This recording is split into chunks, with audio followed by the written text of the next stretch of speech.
آپ تمام حضرات سے گزارش ہے کہ ہمارے چینل کو سبسکرائب کیجئے اور ساتھ موجود بیل آئیکن کو بھی دبائیں تاکہ ہمارے آنے والی تمام ویڈیو اب تک بر وقت پہنچتی رہیں۔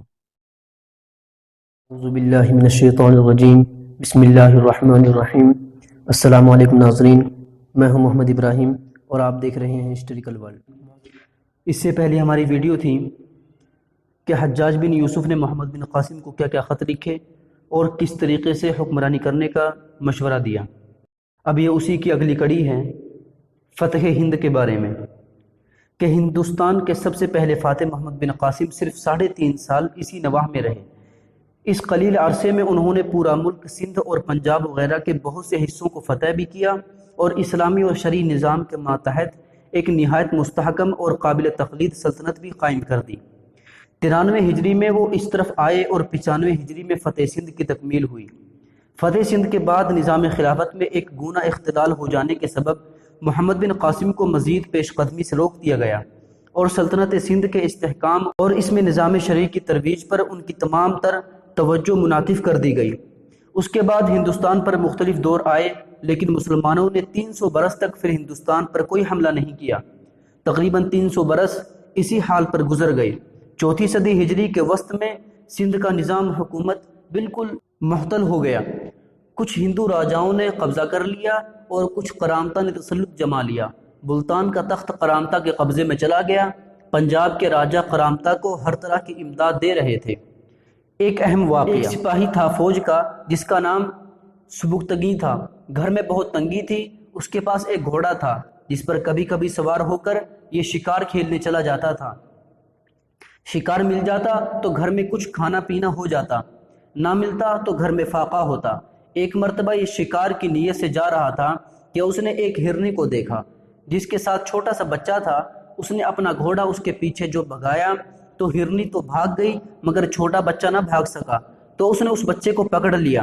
جب ماں نے دیکھا کہ میرے بچے کو اس آدمی نے پکڑ لیا تو بھاگتی ہوئی ہرنی پھر واپس آ گئی اور اس نے اس کے قریب آ کر اپنی بے قراری کا اظہار کرنا شروع کر دیا۔ آسمان کی طرف منہ اٹھاتی تھی اور درد بھری آواز نکالتی تھی۔ یہ رحم دل انسان تھا۔ یہ سمجھ گیا کہ یہ ماں ہے، بے قرار ہے، میرا بیٹا اس شکاری کے ہاتھ میں چلا گیا۔ چنانچہ اس نے اس بے قراری کو دیکھتے ہوئے اس کے بچے کو چھوڑ دیا۔ وہ ماں اپنے بچے کو لے کر چلی گئی۔ واپس آیا، رات کو سویا تو خواب میں اس کو نبی کریم صلی اللہ علیہ وسلم کا دیدار ہوا۔ نبی صلی اللہ علیہ وسلم نے ارشاد فرمایا کہ تو نے ایک ماں کی بے قراری کو دیکھ کر اس پر رحم کھایا۔ یہ تیرا عمل اللہ کو اتنا پسند آیا کہ اللہ تعالیٰ تجھے دنیا کا تاج عطا فرمائیں گے، اور تو نے اس کا بیٹا واپس کیا، اس کے بدلے اللہ تعالیٰ تجھے بھی بیٹا عطا فرمائیں گے۔ چنانچہ اس کے یہاں بیٹا ہوا جس کا نام سلطان محمود غزنوی رکھا گیا، جو پورے ہندوستان کا فاتح بنا، اور اللہ رب العزت نے اس غریب بندے کو ایک بادشاہ کا باپ بننے کی توفیق عطا فرمائی۔ 376 ہجری میں سلطان ناصر الدین سبکتگی تخت غزنی کے حاکم اور امیر مقرر ہوئے تو انہوں نے سب سے پہلے قرامطہ کے استیصال پر اپنی پوری قوت خرچ کی۔ سلطان کو اس طرف مشغول دیکھ کر راجہ جے پال نے غزنی پر ایک بڑے لشکر کے ساتھ حملہ کر دیا، مگر جب سلطانی افواج مقابلے پر آئیں تو جے پال نے محسوس کر لیا کہ ہم گرفتار ہو جائیں گے۔ فوراً امیر ناصر الدین سبکتگی کی خدمت میں درخواست معافی و امان پیش کی اور وعدہ کیا کہ لاہور واپس ہو کر بہت سا چاندی سونا بطور جرمانہ کے آپ کے پاس بھیجوں گا۔ سلطان نے باوجود مخالفت بعض عمرہ دولت کے اس کی درخواست کو منظور کر لیا، مگر جے پال نے دریائے سندھ کو عبور کرتے ہی عہد شکنی کی اور پھر تمام ہندوستانی راجاؤں کے پاس ایلچی بھیج کر ان کو غزنی سلطنت کے مقابلے پر آمادہ کیا۔ ان سب راجاؤں کے تعاون و اشتراک سے 3 لاکھ لشکر جرار اور بہت سے ہاتھی لے کر جے پال نے دوبارہ سلطنت غزنی پر حملہ کیا۔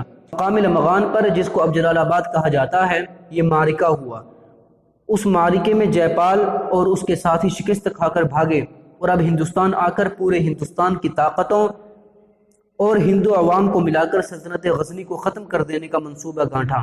اسی عرصہ یعنی 387 ہجری میں امیر ناصر الدین سبکتگی بلخ کے قریب فوت ہو گئے اور تخت غزنی پر اول ان کے چھوٹے بیٹے اسماعیل اور پھر تقریباً 6 ماہ بعد بڑے بیٹے سلطان محمود غزنوی تخت نشین ہوئے۔ پہلی صدی ہجری میں اسلام کے حوصلہ مند دستے ہندوستان میں آنے شروع ہو گئے تھے اور 93 ہجری میں محمد بن قاسم سقفی نے سندھ سے ملتان تک کے علاقے کو اپنی شمشیر و اخلاق سے تسخیر کر لیا تھا، اور اس بر صغیر ہند میں جا بجا داعیان اسلام کے مرکز اور خانقاہیں چھوٹے چھوٹے جزیروں کی طرح قائم ہو چکی تھیں، لیکن حقیقتاً ہندوستان کی فتح کا صحرا سکندر اسلام سلطان محمود غزنوی کے سر ہے۔ مستحکم اور مستقل اسلامی سلطنت کے قیام کی سعادت شہاب الدین محمود غوری کے حصے میں تھی۔ آخری طور پر اس کی روحانی تسخیر اور اخلاقی و ایمانی فتح حضرت خواجہ معین الدین چشتی رحمۃ اللہ علیہ کے لیے مقدر ہو چکی تھی۔ سلطان محمود غزنوی اپنے والد سبکتگین کی وفات کے بعد غزنی کا حاکم ہوا۔ سلطان محمود بچپن ہی سے جری اور بہادر تھا، اپنے والد کے ساتھ جنگوں میں شرکت کرتا اور دوسرے علاقے فتح کرنے کی تمنا رکھتا تھا، لہٰذا محمود نے اپنے آپ سے یہ عہد کیا تھا کہ وہ سلطنت کی مہمات سے فارغ ہو کر ہندوستان پر حملہ کرے گا اور کفار سے جہاد کرے گا۔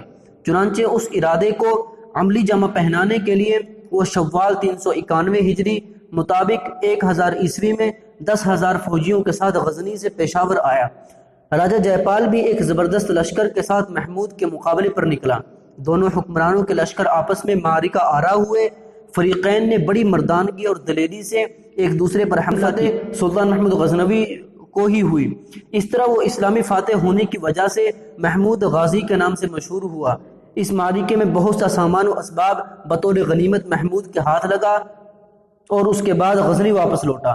اس کے بعد وہ 2 سال کے وقفے سے ہندوستان پر حملہ آور ہوا۔ اس کا مقصد مذہب اسلام کی اشاعت کا مقدس فریضہ تھا۔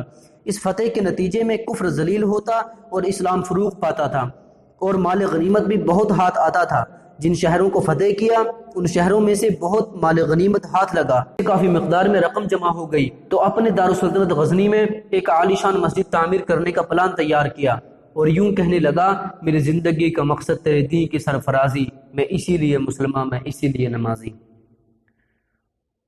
آج کی ویڈیو کے لیے بس اتنا ہی۔